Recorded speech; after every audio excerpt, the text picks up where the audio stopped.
Arizona Territory, 1879. The sun was a white-hot coin in the sky when Jesse Hartley spotted the woman crumpled against a rock, her dress torn, bonnet half buried in the sand, and no horse in sight.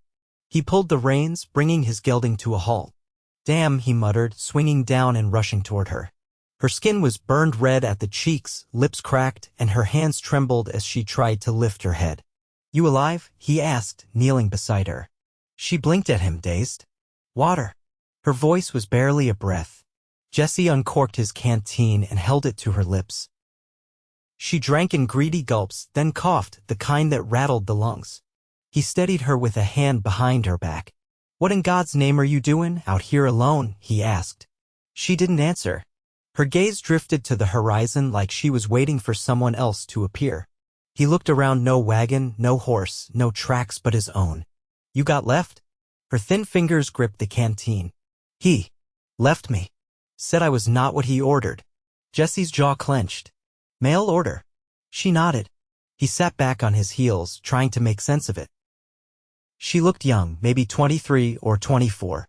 The dress she wore was travel-worn but once fine, the kind made for a promised future.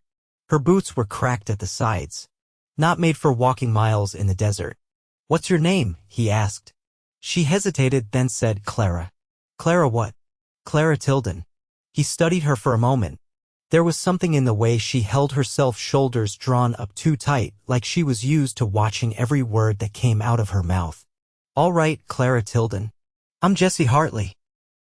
Let's get you out of this damn sun." He lifted her carefully, felt how light she was in his arms. She didn't protest. That more than anything told him how bad off she really was. Jesse laid her across the saddle and walked beside his horse, one hand steady on her back, until they reached his homestead, a one-room cabin with a lean-to barn and a well out back. It was not much, but it was clean and quiet. He set her down on the cot inside and dampened a cloth to cool her forehead. She slept for hours, murmuring now and again names he did not recognize. Once she whispered, "Marigold. Milo." He stood by the door, arms folded. When she woke, it was dark. She sat up fast, eyes wide.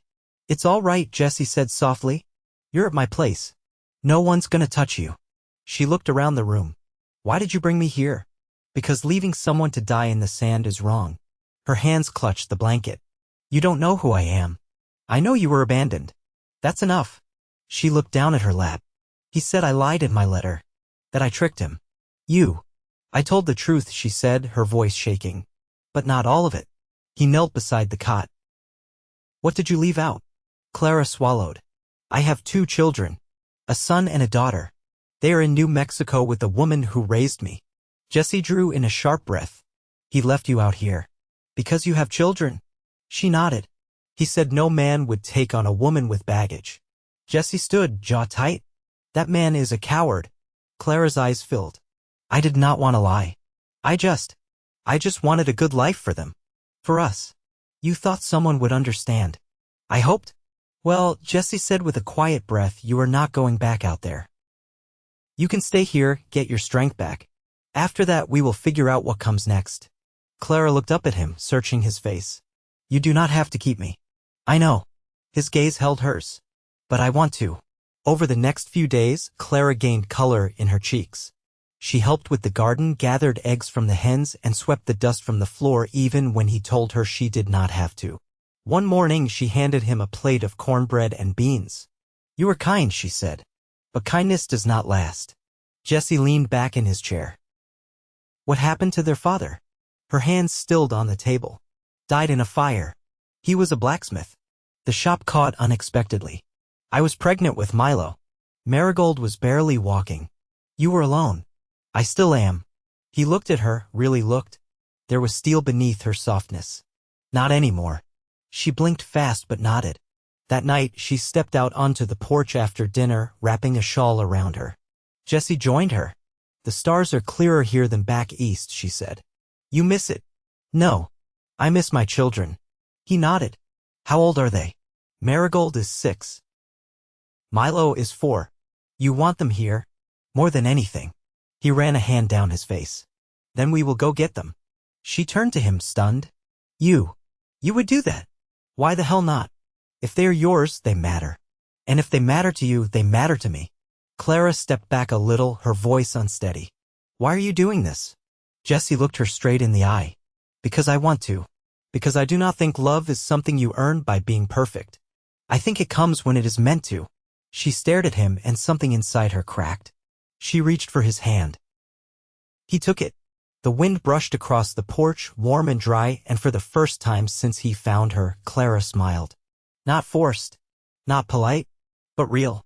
And Jesse knew right then whatever this was between them, it had started. And he was not going to let it go.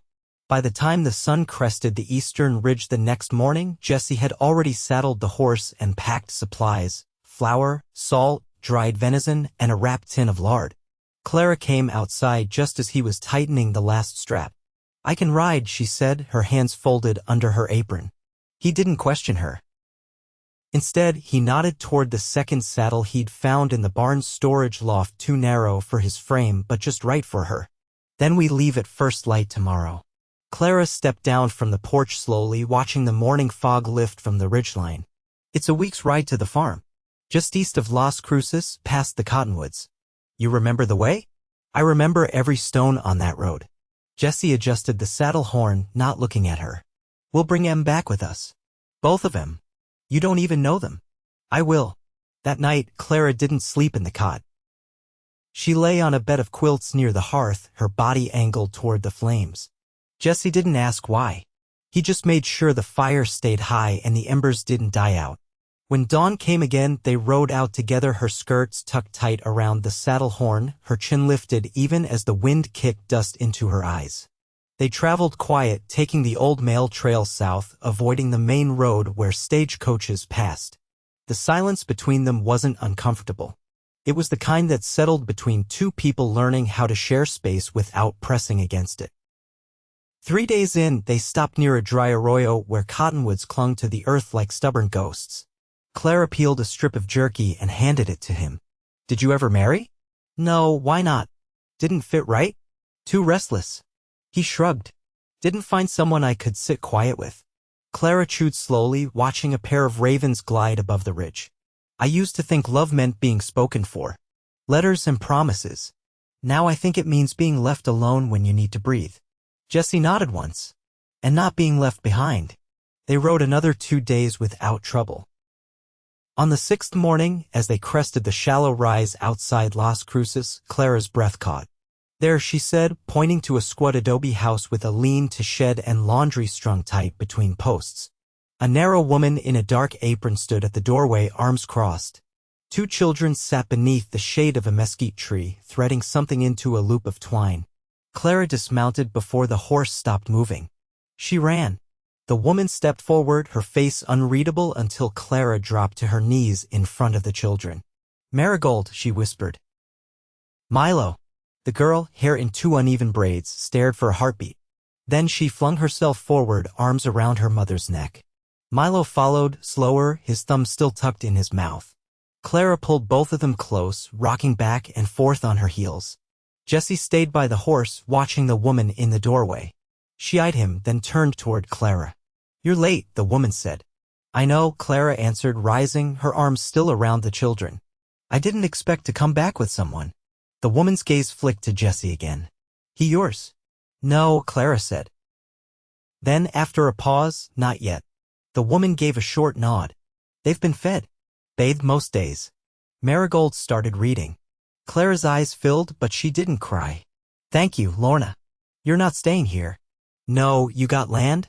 Jesse spoke then, stepping forward. I do. Fenced? Some. Enough for now. The woman looked at him long and hard. She ain't fragile. But those 2, she gestured to the children, they need steady. Not just kind. I know. Lorna gave one last nod, then turned and went inside without a word. That night, Jesse built a small fire behind the shed. Marigold curled beside her mother, Milo asleep against her shoulder. Clara looked across the flames at Jesse. I don't know how to be with someone again. I'm not a skin for that tonight. She nodded, brushing a lock of hair from Milo's cheek. They've never had a man look at them without suspicion. Then let em see what it's like when a man means what he says. She was quiet for a long time. Then, without looking at him, she asked, "Will you ride slow on the way back?" "As slow as you need." She reached across the space between them and laid her hand over his. And in the hush that followed, Jesse felt something move deep inside, quiet and sure, like a seed finally pushing through the earth. The sun had dipped below the Oregon Mountains by the time they left the adobe house behind.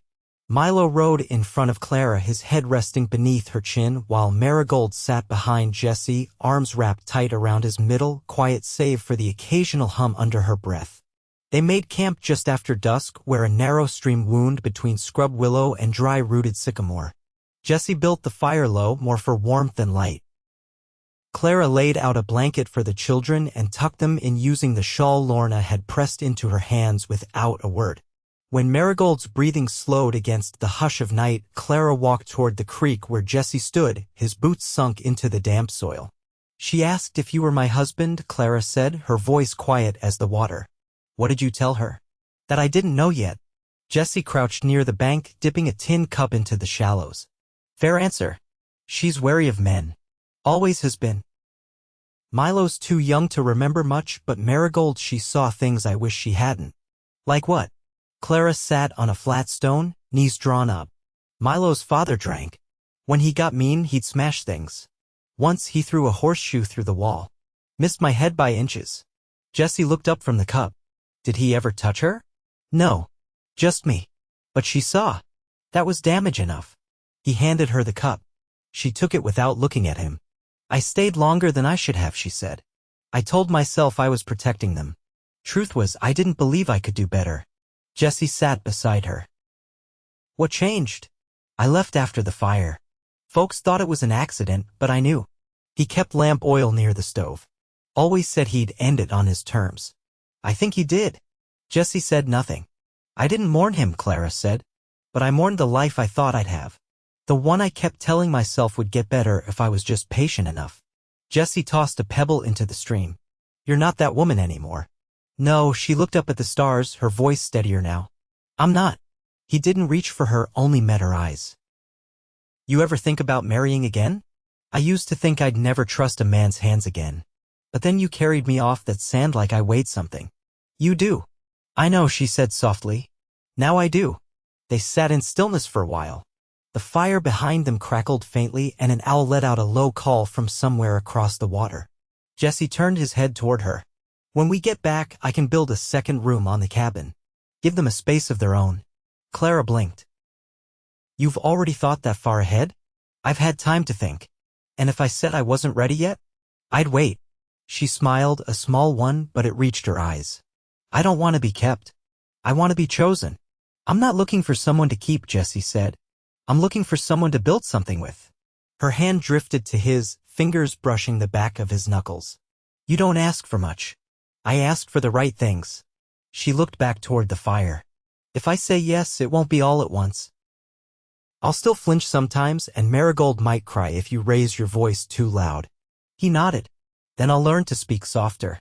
Clara turned toward him, her face open in a way it hadn't been before. "I never wanted someone to save me. Just someone who wouldn't leave when things got hard." "I've seen hard," Jesse said. "And I've never once walked away from it." She leaned in then, not a kiss, but her forehead against his shoulder. He didn't move, didn't speak, only wrapped his arm around her back and let the silence hold them. In the morning, Marigold was the first to wake. She tapped Jesse's boot with the tip of a stick and asked if he could show her how to tie a proper hitch knot. Clara watched from the blanket, Milo curled against her side, and understood something she hadn't before. Trust didn't arrive with grand declarations. It grew in the quiet, in the way a man held your child's gaze and answered her like she mattered. They broke camp after breakfast, the sun already warming the rocks. Jesse hoisted Milo into the saddle and offered a hand to Clara. She took it without hesitation.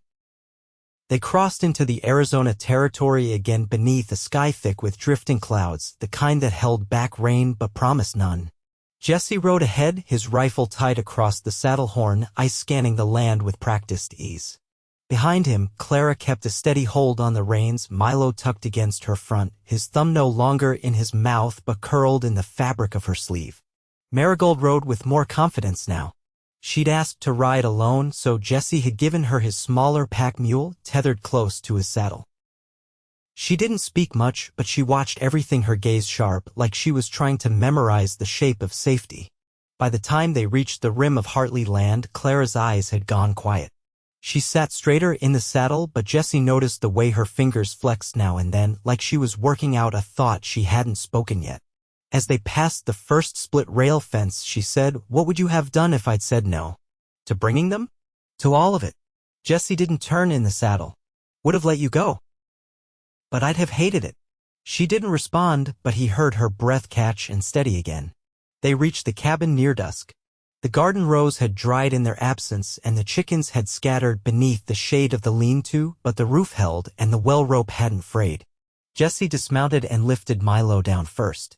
Clara followed, then Marigold, who stood still, staring at the cabin like it was a riddle she hadn't solved. Inside, the air was stale with dust, but the hearth remained clean, and the cot had been left covered. Jesse opened the shutters to let the last of the light in. Clara stepped past him, surveying the room with new eyes. "I never imagined this with them," she said, her voice low. "You still want it?" "I think I want something even steadier." He met her gaze.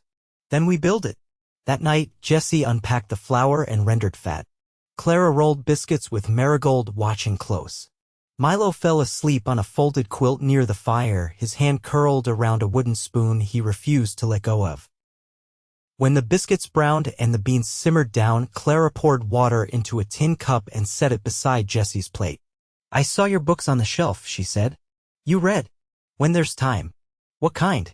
"Land surveys. Weather patterns. Some history. I keep a few ledgers from my father." She reached for the cup. "You're not the sort of man I expected out here." "What sort did you expect?" "The kind who doesn't think past his next fence post."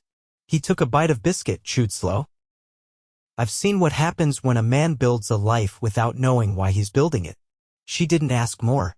Instead, she watched him for a long moment, then said, "I never told you about my mother." "You don't have to." "I want to." She folded her hands. "She was dying. My father met her near Sheep Springs. He was a trader. Said she had eyes like the edge of dusk. He brought her east, married her in a church that didn't want her there. She died when I was 10. Fever took her fast." Jesse set his plate down. "You ever go back?" "No. He wouldn't let me. Said there was nothing left for me there. Said I'd be safer if I never told anyone." He didn't touch her hand. Just let the silence stretch until she decided what to do with it. "I used to hide in the woods and speak the words she taught me. Not many left now. Just pieces. Still yours." She nodded. "When I wrote those letters, I left that part out. I thought if I looked right, sounded right, it wouldn't matter. You thought it'd keep them safe. I thought it would make me acceptable." Jesse leaned forward, elbows on his knees. "You don't need to be acceptable to me." Marigold stirred then, rustling the blanket as she curled tighter. Clara looked over, then back. "I've been waiting for someone to say that and mean it." "I do." She reached for his hand this time, her fingers fitting between his without hesitation. Outside, the wind shifted, rustling the dried corn stalks near the garden plot. Jesse knew there was more work ahead, repairs to the barn roof, fencing to mend before the cattle drove through come spring. But he felt a steadiness settle in his chest. She'd come back not as someone needing rescue, but as someone claiming ground. And he'd chosen her not for what she promised, but for who she'd shown herself to be. When they stood to bank the fire and lay out quilts for the night, Clara said, "Tomorrow, I'd like to dig out the root cellar. We'll need space for winter stores." Jesse nodded. "I'll help." "No," she said, glancing toward the children, "you'll watch them." "I'll dig." He didn't argue. Just smiled, the kind that didn't need words. Outside, the first stars blinked open, one after another, like seeds taking root in the dark. By early September, the mornings came cool and sharp, the kind of air that made breath visible and work more bearable. Frost hadn't touched the earth yet, but the scent of it lingered in the wind like a warning. Clara pulled the last of the squash vines, dirt beneath her nails and sweat dampening her neck despite the chill. Milo played nearby with a stick and a coil of old rope, content as long as she stayed within reach. Inside the cabin, Jesse knelt by the hearth, fitting new stones into the firebox. Marigold sat cross-legged with a slate across her knees, tongue pressed tight between her lips as she copied out letters Clara had shown her the day before. "Does she always work that hard?" Jesse asked after Clara stepped inside, boots caked with soil. "She says she wants to be a doctor." Jesse looked up from the hearth. "That's so?" Marigold didn't lift her head. "Doctors know what to do when someone's hurt. I want to be like that." Clara set down the basket of squash. She remembers Lorna's tinctures. The way she would press herbs into cloth and say, "Let the body do what it can. I'll help with the rest." Jesse stood, brushing off his hands. "Well, we've got books. And enough paper to keep her busy all winter." Later that afternoon, Jesse hitched the wagon and took Marigold with him to the nearest trading post, 2 hours south along a dry creek. Clara stayed behind, scrubbing laundry and hanging it to dry behind the barn, glancing often toward the ridge line. Milo napped in a basket of rags beneath the porch awning. Every few minutes, his foot twitched like he was climbing something in his dreams. When the wagon returned, the sun was low and gold. Jesse lifted out a parcel wrapped in brown cloth and handed it to Clara without preamble. She peeled it open to find a bolt of calico, deep blue with a faint white pattern, and a tin of needles wrapped in oil paper. "You didn't have to," she said, eyes tracing the fabric. "I know," Jesse replied, "but you've been patching the same dress since I met you. Figured you deserved one that hadn't belonged to hard luck." Clara ran her fingers along the edge of the cloth, then looked up. "You remembered I said I used to sew. You didn't say it? I saw the stitching on the hem." She folded the cloth slowly, setting it aside. "You notice things other men don't. Things matter more when they're earned," Jesse said, voice low. That night, Clara sat beside him near the fire while Marigold read aloud from a book on plants Jesse had found in the trading post's bin of unwanted volumes. Milo leaned against Clara's side, thumb tucked beneath his chin. When he drifted off, Jesse lifted him gently and carried him to the cot. Clara watched him go, then turned to the fire. "I used to think I'd always have to carry everything myself." "You don't," Jesse said, returning, lowering himself beside her. "Not anymore." She looked at him, light from the flames flickering across her face. "I believe you." They didn't speak after that, just sat in the quiet, her shoulder leaning gently into his, the fire burning low and the sound of crickets rising through the walls.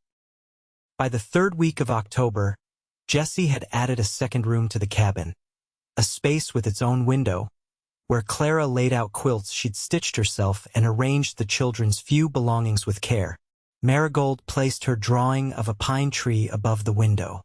Milo tucked a pine cone into the corner of his blanket and called it his guard. Jesse built a door from pine boards and hung it with leather hinges. Clara stood watching as he worked, her hands folded beneath her apron. "You could have done it alone," she said. "I didn't want to." She stepped forward as he hammered the last nail. "I want you to know something."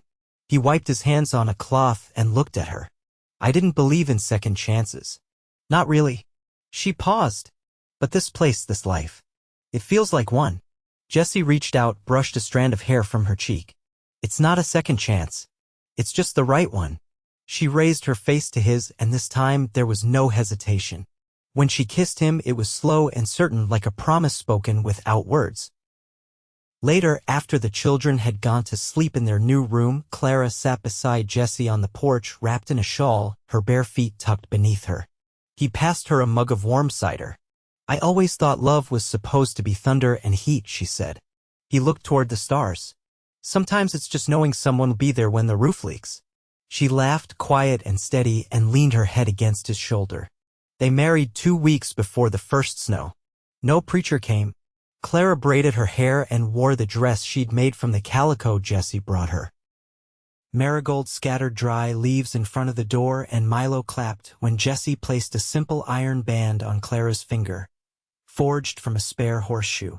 They said nothing elaborate. Jesse took her hand and said, "This is my home. You're part of it now." Clara looked him in the eye and said, "Then I'll keep it with you." That winter, they read by firelight, took turns teaching Marigold numbers and tending to Milo's endless questions about the way snow melted. Jesse carved shelves from leftover pine, and Clara filled them with jars of dried herbs and folded linens. They made space in each other's lives not with ceremony but with constancy. And in that quiet, day by day, they stitched something whole. Years later, when neighbors passed through and asked how they came to be, Clara would smile and say, "He found me in the desert and didn't ask me to explain myself." And Jesse would say, "She stayed when she could have run." Together, they built something not loud or grand but lasting. And it held.